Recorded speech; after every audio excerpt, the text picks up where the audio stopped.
La Division provinciale des droits humains du Haut-Katanga et la Commission nationale des droits de l'homme, CNDH en sigle, avec l'appui technique du Haut Commissariat des Nations Unies aux droits de l'homme, HCDH en sigle, en collaboration avec la Mission internationale des défenseurs des droits de l'homme, MIDDH en sigle, ont organisé une journée de réflexion et d'échange avec les jeunes, les femmes, les ONG locales de protection des droits de l'homme et les autorités locales dans la matinée de ce mardi 11 mars 2025 au cercle Mongoti de la cité minière de Kipushi sous le thème La cohésion nationale, le vivre ensemble et la paix. Tout a commencé par l'hymne national, suivi du mot d'accueil prononcé par M. John Lumingu, inspecteur de la mission des droits de l'homme territoire de Kipushi.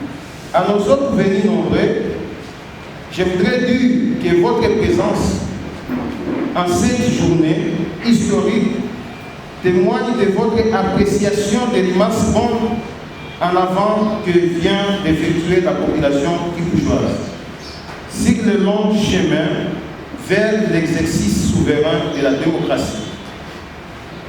En pleine montée dans notre commune de Kipushi, les discours de la haine ont la facilité d'inciter à la violence, de saper la cohésion sociale et la tolérance. Prenant la parole pour le mot des circonstances, l'administrateur du territoire de Kipushi, Gons Boupé Kapalo, a exhorté l'assistance à éradiquer la discrimination au sein de la communauté et à vivre ensemble. Et pour terminer son allocution, il a rendu hommage au chef de l'État, son Excellence, Félix Antoine Tshisekedi Tshilombo, qui ne ménage aucun effort pour le bien-être des Congolais. La circonstance qui nous réunit ce matin est très remarquable et riche. Il s'agit de la journée de réflexion et d'échange sur la cohésion nationale, les vivre ensemble et la paix. Mesdames et messieurs, habitants de Kipushi, nous avons donc tout intérêt à éradiquer la discrimination dans toutes ses facettes. Il faut retrouver une identité forte, une identité décomplexée. Il faut préférer l'être humain qui a été créé à l'image de Dieu au profit des balivernes qui nous divisent, dans les buts de forger une cohésion sociale et politique solide, stable et visible. Nous devons apprendre à vivre ensemble parce que nous sommes des frères. Nous sommes tous des Congolais, nous avons tous les sangs congolais.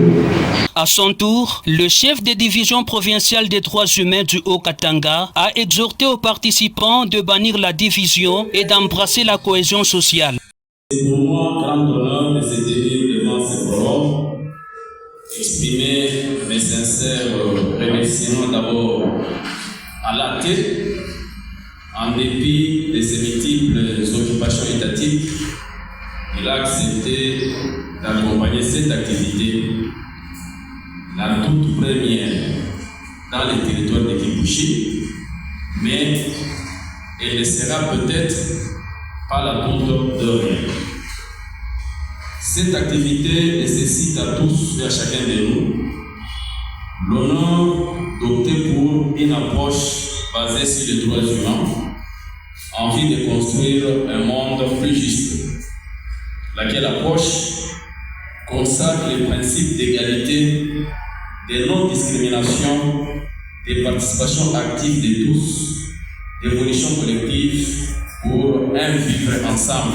Au cours de cette manifestation, il était important de réfléchir sur la thématique de la cohésion sociale. Les intervenants ont développé le thème de différentes manières, à l'instar du chef de division provinciale des droits humains du Haut-Katanga, qui a défini la cohésion comme étant une force qui unit toutes les parties d'un ensemble, l'art de chercher l'inclusion pour tous et la participation pour tous. Par la suite, il a donné le rôle et les facteurs de la cohésion sociale, suivi de la série questions et réponses. Retenons que les Nations Unies ont décrété la journée du 16 mai comme étant la journée internationale de vivre ensemble. Cela coïncide avec l'article 66 de la Constitution de la République démocratique du Congo qui prône le vivre ensemble dans l'unité de tous les Congolais sans discrimination.